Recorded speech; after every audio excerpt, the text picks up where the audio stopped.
where you're trying to take oh, there you go.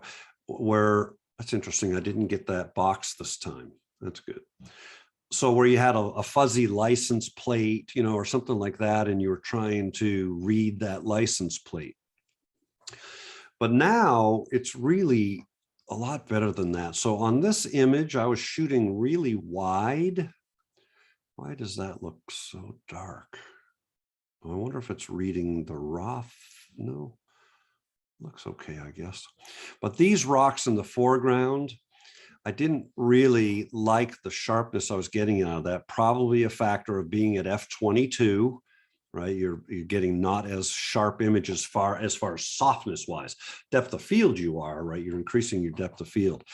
And so here, what do we have? We've got the ability to work on what we think might have been motion blur, like, whoops, I moved my camera, or crap, I missed the focus, or, you know, it's just a little too soft. So on this one, I went with too soft, and then normal for the noise, because I've already used AI clear on the image.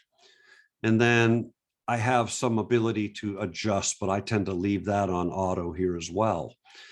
And I don't know if you can see, but this is before, right next to my hand and not the black area, but if I let go, it has to update it here. Hang on. I think because I moved the image, I'm going to try this time to do it before. Here, let's do it this way. So your original, can I do this? Doggone it, it just does not let, there it is, yeah. So there's the original, and now you can see it's added detail back in here. Very different than what's happening in AI clear. This is actually, again, using AI technology to try to overcome the softness of the, I guess you might say, of the glass in this particular situations.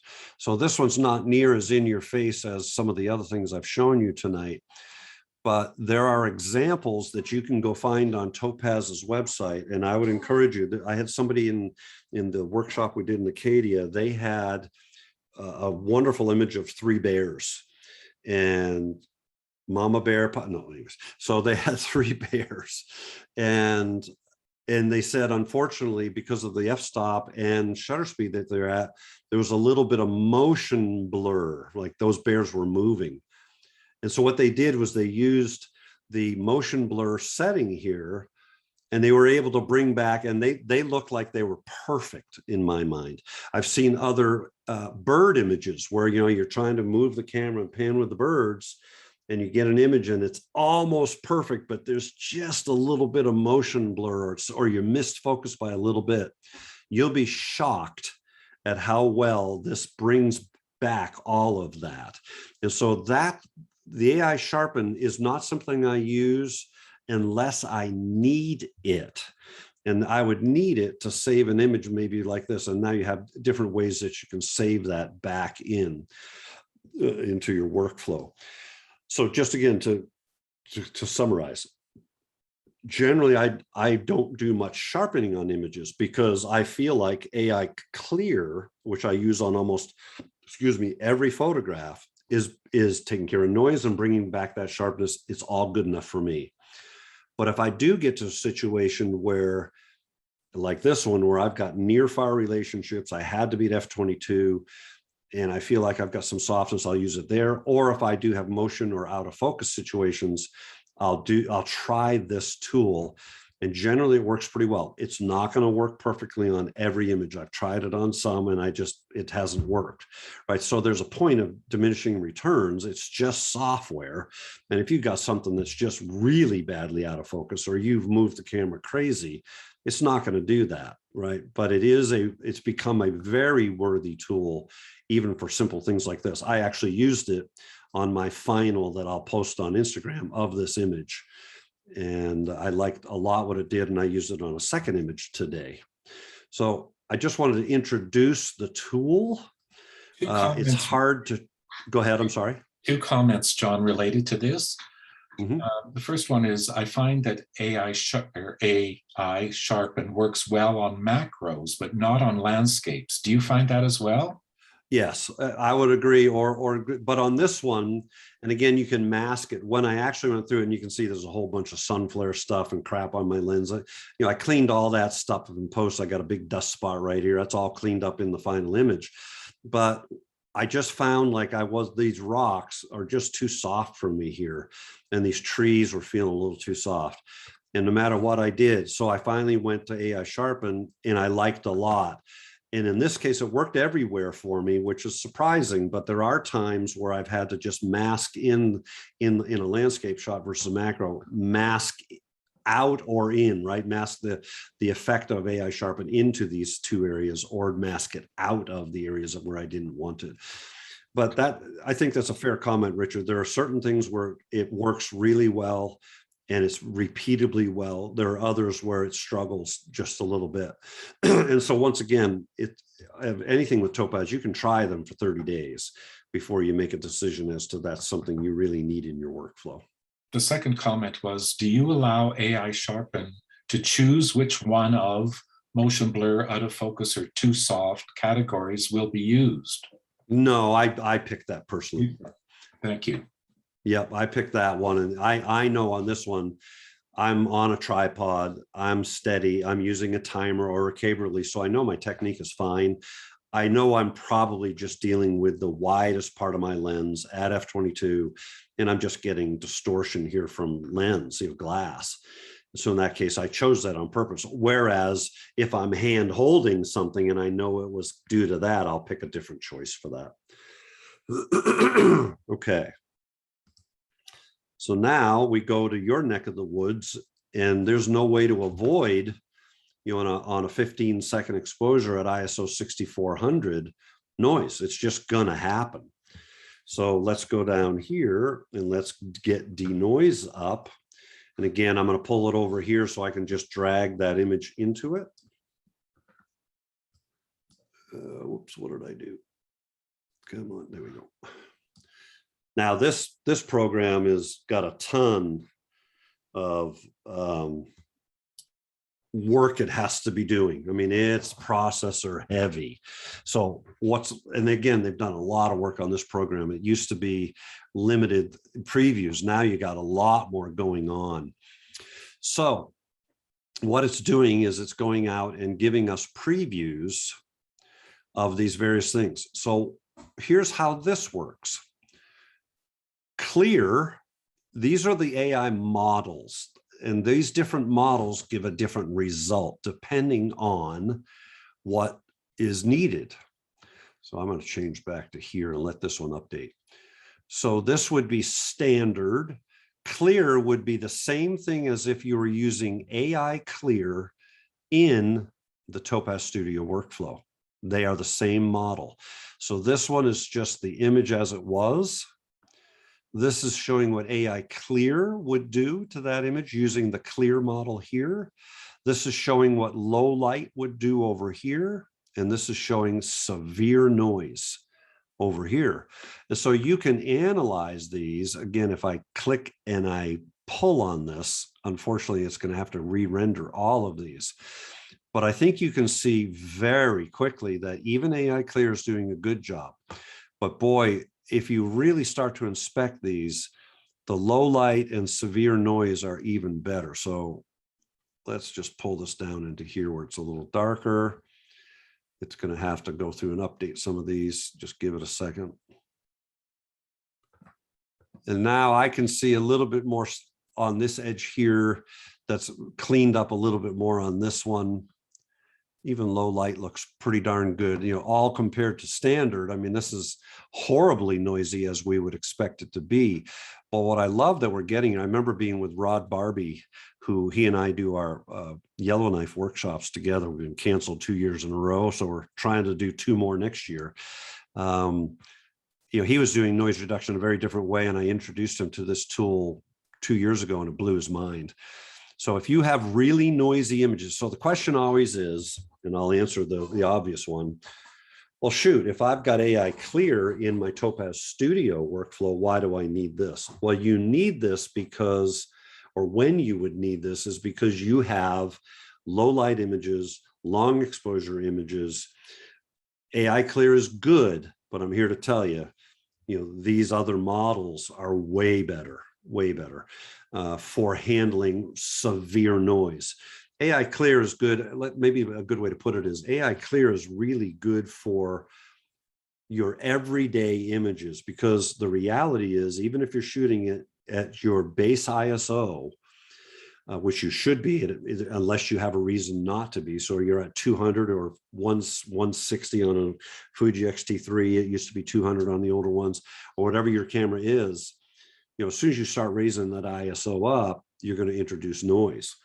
And so even on the best conditions in cherry light at ISO 160 or 100, believe it or not, there's actually noise. I remember getting some training when I happened to be traveling through San Diego many years ago, and I went to see my friends at Nick Software when they were still alive and around, and they were able to show me that in their noise reduction software, why even the best conditions, it's still perfectly acceptable to throw it through AI Clear, because there is noise. It's just generated because of the digital technology.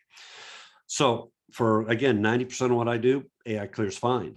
But if you're going to shoot night sky, you're going to have long exposure work, even if it's midday long exposure work where you're doing a 15-stop ND and you got 6 minutes, 8 minutes, you're going to build up noise. I would highly recommend you give this piece of software a look, because it's much more robust. Questions on that before I go on? The reason I'm not going to do more is it is time consuming to do these. And all you would simply do is pick the one you wanted, right? If you wanted severe noise, you could, and again, you have the ability to make some adjustments here. I think you'll be very happy if you just hit the auto here as well. If you feel like there's some details you want to recover, you can certainly do that. I generally haven't felt a need to do that. And then if you have some color noise, this is going to help you reduce that even further. There was a question from Linda. Okay. How does this compare to the noise reduction in AI Sharpen? Linda, do you feel that your question has been answered now? No, I just was wondering how, John, if you noticed a difference between the noise reduction in AI Sharpen and the denoise. I've never used denoise, but I use the noise reduction in the AI Sharpen. I can't answer that honestly, because I don't have experience. I've not tried that in AI Sharpen. My hunch would be, knowing these people as well as I do, my hunch would be that they've baked in to AI Sharpen some pretty good noise reduction, but it's not going to be to the level of this. That would be my hunch, based on having, it's kind of like when they had AI Clear. They removed AI Clear from their workflow completely, and man, there was an uproar. And I actually organized the affiliates to write, because I said, we've got to keep AI Clear in studio. It makes way too much sense. And they finally understood why, right, when we kind of explained what the workflow was. So even though it's good in, AI Clear is good there, it's as good here. So if you don't have studio, you can still get the AI Clear that you want to do, although a bit more cumbersome way to get there. So my hunch would be that this would probably be, if you really want to address noise the best you possibly can, this would be where you'd want to do it versus AI Sharpen. But that's speculation, so you should certainly try that on your own. And I will go and I'll investigate it now too, because I just haven't done that comparison. Great, thank you. Yep. Good One question. other question before we move on. How does AI Sharpen compare to super resolution in Lightroom? I don't know enough about super resolution, but I think what you're talking about is, as I understand it, there's a new technology where they're basically up-resing, I think, right, the super resolution and giving you an even better detail. Again, I haven't used it enough, so I can't give you an honest comparison. Sorry about that. Anything else, Richard? No, thank you. Okay. All right. So I'm not even, well, I guess I can open it because I have it open. So here's Gigapixel AI. Same, excuse me, just a second. Same type of interface, right? You've got this ability to, what type of mode do you want to resize it with here with, well, here, can I actually bring, let's see, is this That's the JPEG. So this is an iPhone JPEG. So I should be able to just go like this.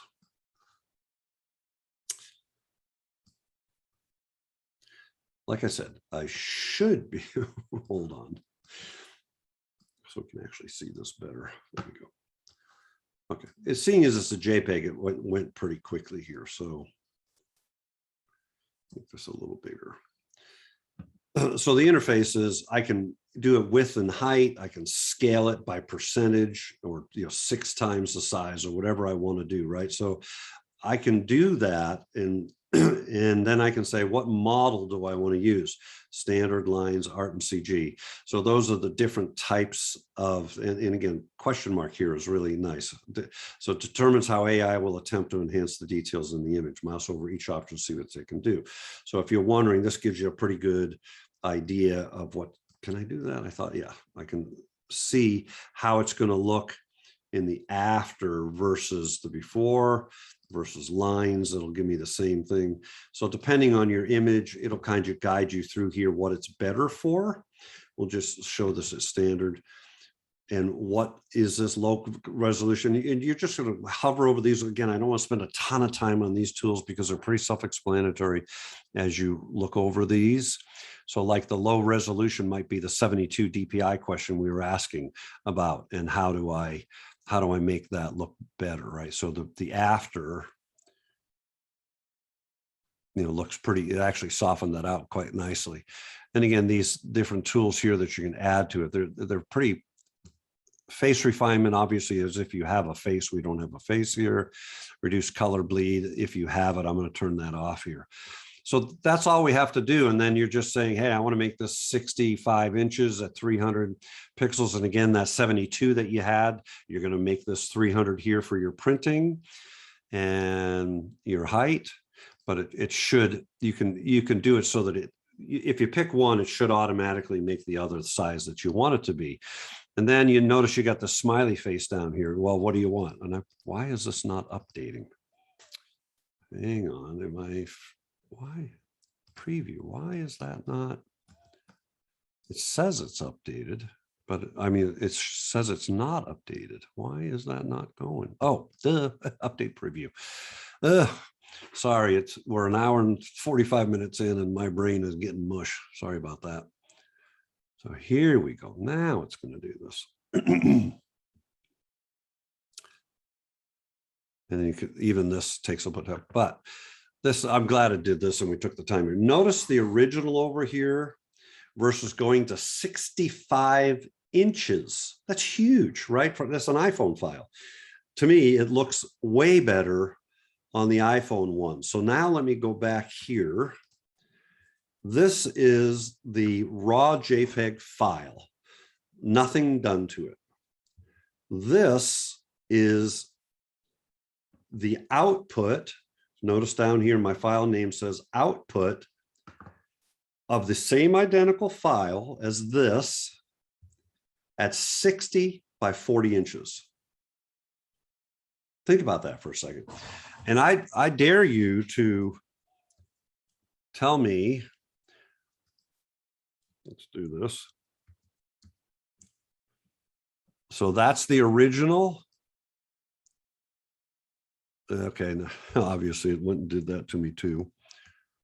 And that's the up-resed to 60 by 40 inches. It's insane. They actually look better to my eye. Here's another one. So here is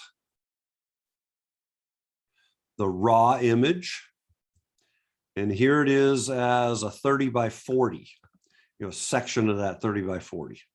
Look at how incredible the detail on that wall is, just perfect. Perfect. Everything, the colors stay great. Everything looks fantastic. And then if we zoom in, oh, file cannot be found. What the heck did I do? Well, bummer.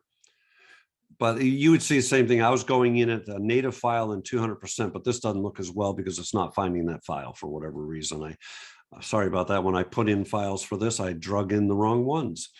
But even by this one, you can get the idea. So these two little detailed pieces were taken out of these two files, just going in closer. That's all I was doing. So bottom line, and there's some arguments about this. I've seen some people who don't think it's as good as some other tools out there. All I can tell you is for my eye and for the work where I've used it, and I have used it to make prints for other people, they've sent me files that they needed work on. I'm blown away. And you heard, well, at least in our breakout group, there was someone who used it to make, I want to say he said a 3x6 foot print from an iPhone 7, and it looked as good as the things that I'm showing you here. It's really that spectacular. It's crazy. Two comments. So go ahead. Yep. Mm-hmm. So would the best use of Gigapixel be for cell phone photos? Okay, well, think about this though. Yes, it's great for cell phone photos, but think about this. I no longer have FUD,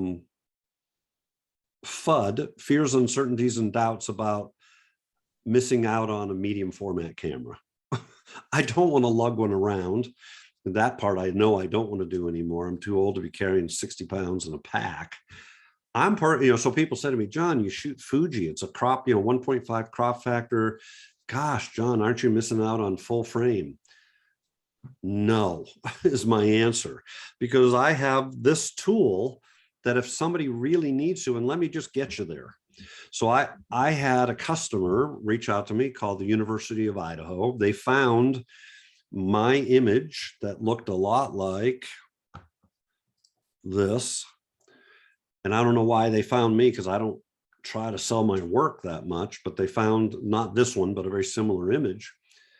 But they wanted it to be 6 by 12 feet. They wanted it to cover the entire entryway to the remodeled lobby to the ag school out in the University of Idaho in Moscow. And they said, we'd like to, buy that print. And I winced. I was like, what? You want to make one of my files 6 feet by 12 feet? That ain't going to work. Of course, I didn't say that to them. I didn't want to pass up on the $1,500 they wanted to send me. But sure enough, AI Gigapixel to the rescue, and it looked fabulous. And I've actually gone into the lobby and seen it, the installation, and I was blown away. Would it be nice to have the resolution of a medium format sensor? Yes, there's benefits to that. Noise is always going to be, you got physics in play, right? So you got things that just are going to be better with the bigger the sensor is. But for my work, I think the biggest print, well, that one, obviously 6 by 12 feet, but anything that I've ever printed or had to get printed was no more than 60 by 40. Generally, I'm getting asked to make no bigger than 24 by 36, that type of size. I do that all day long, and they look fabulous. So it's great for iPhone photos, but let's say that you were photographing somewhere and your longest lens couldn't get you there. You now have this tool. You could crop your image in half, because that's what you needed to do to get just the piece of it that you were trying to get, but you couldn't because you didn't have a long enough lens. Now you can up-res that in AI Gigapixel and print it as big as you want to. So I see it as way more than a tool for taking iPhone pictures and printing them big. It's a tool for me, for my images, to print them big, or to be able to crop like I had a full frame 45 megapixel sensor instead of 26. Another comment about Gigapixel. I've tried Gigapixel a couple of times, and I found the saved file sizes to be massively huge. Am I doing something wrong? No, you're up-resing a file and making a huge file. Absolutely, they should be huge. And the next question, in other words, if you've gone from whatever you have and you've increased it by 6 times, it's probably going to be 6 times bigger than it started. You're adding tons of data. Yeah. The next one is to do with a system. This person uses an iMac 2009 with High Sierra as the operating system. Wondering if Gigapixel and Topaz 2 would work on that type of system. You'd have to go check, but my hunch would be you'd struggle a lot. Yeah, because I've got a 2015 what do I have? 15, 16, and I'm slow. And again, I can't wait for springtime when Apple's going to announce their own Apple Silicon version. And based on what we just learned last week with their new MacBook Pros that are insanely fast, now they're going to bring an even better M2 chip to the new iMac Pros, if you will, or the bigger iMacs. They'll be fine. But I think you're going to struggle a lot on any AI intensive piece of software with an old Mac like that. That's all the questions for now, John. We're at 10 to 9, so yep, on schedule. Good. Well, I think, let me go look over here. Hold on. So show interface noise.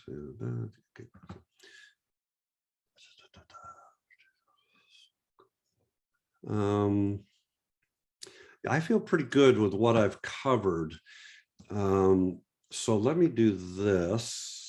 So I already showed you where to go, but if you're not familiar with Linktree, so when I send my thank you, or you remember the last one, and if you clink, what is clink? I have no idea what I just said. I'm getting tired. This is weird. It's not showing up properly here at all. There should be these little things on the side. So I don't know what's going on here. Can I oh, I got to move this down. Hang on, let me go like this. There we go. That looks better.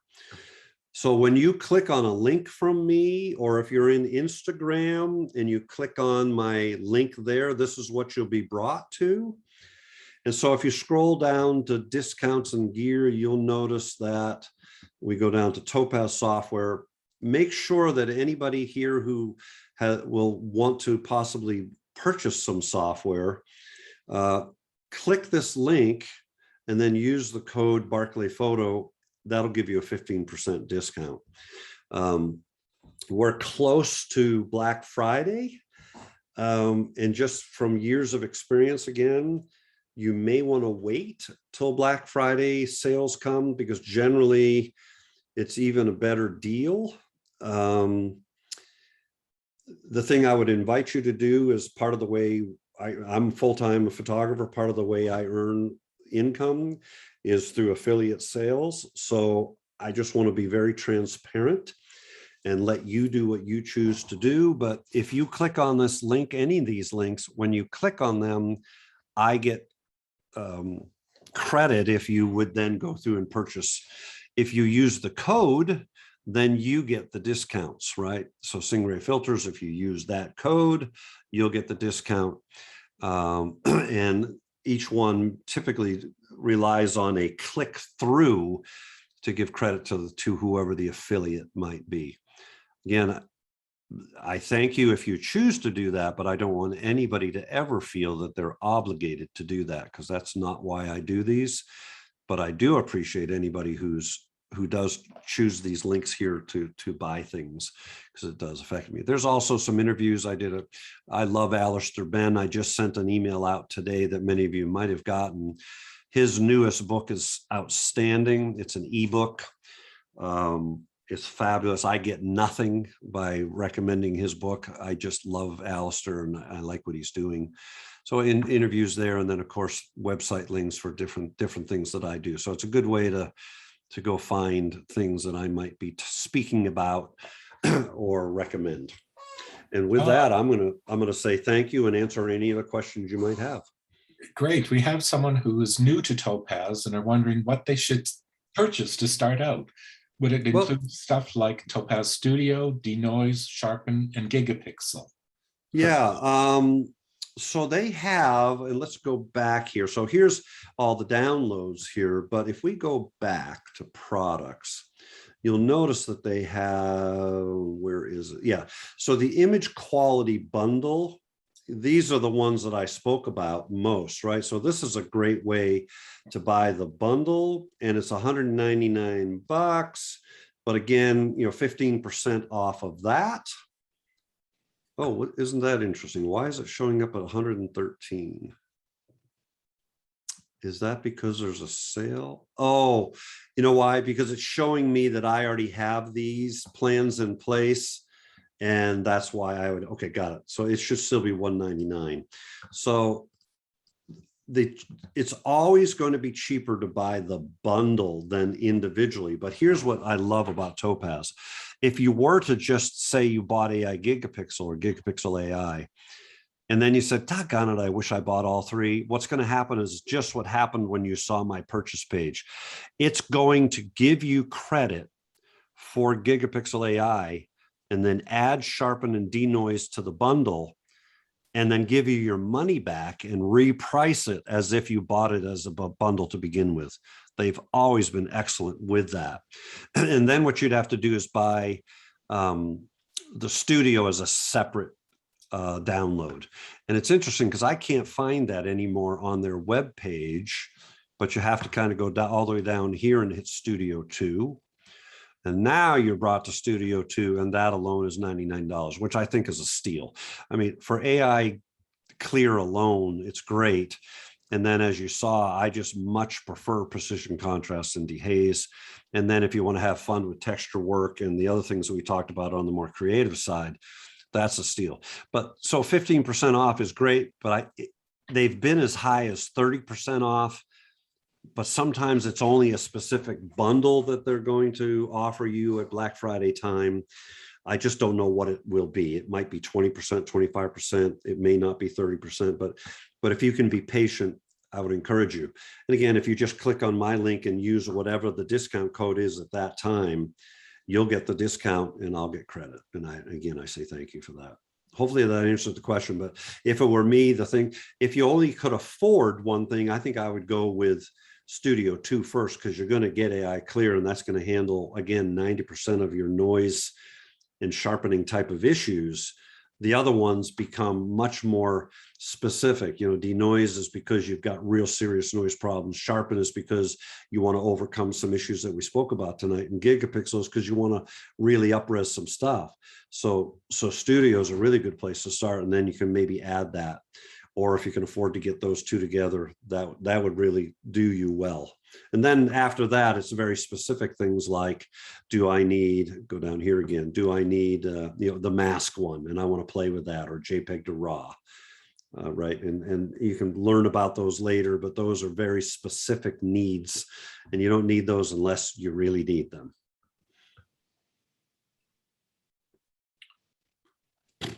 A question from someone who has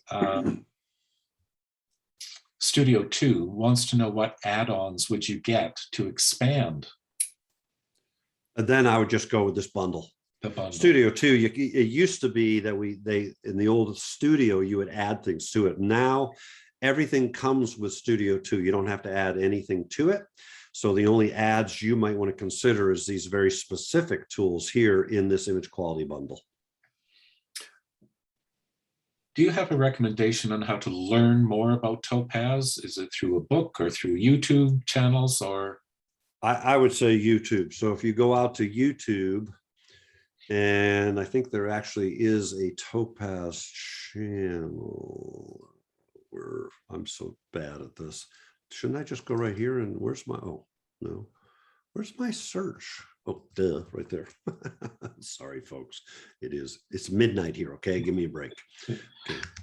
I'd just like to let all of the participants in the meeting still. I've opened the chat up now. If you'd like to leave a message for John in the chat, I'll be sure he gets a copy of that. Yeah, but if you go, and I don't know if they still have it here. Let's just go here real quickly. They used to have a Learn that was really good. Support learning. Let's see what this does. It used to be, okay, so they still have it here. Easiest ways to enlarge your phone is, so there's some very specific clips here. But if you go out to Topaz and you look, if you do Topaz video, let's see if Barclay comes up. Yeah, there you go. Topaz processing tip. There's all of mine. Crafting originals, Topaz with me. And so look at them all. There's a whole bunch of them here. I would go out there, and that's where you're going to find much more detailed information. And you're going to, like, when I would do these webinars, I would do one just with, like texture only, or just with clarity, or what's now precision contrast only. So I think that's a good way to learn. Now, can I see? I'm trying to see if I can see that comments section. Oh, there we are. We're in chat, right? No. Yeah, chat. There it is. Yes, Good. Tab. Well, on behalf of the Victoria Camera Club, I'd like to sincerely thank you for your presentation tonight, John.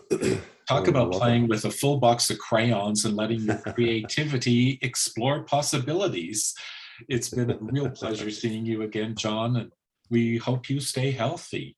So, Well, I will. I'll do my best. And again, I think it's just based on having this crap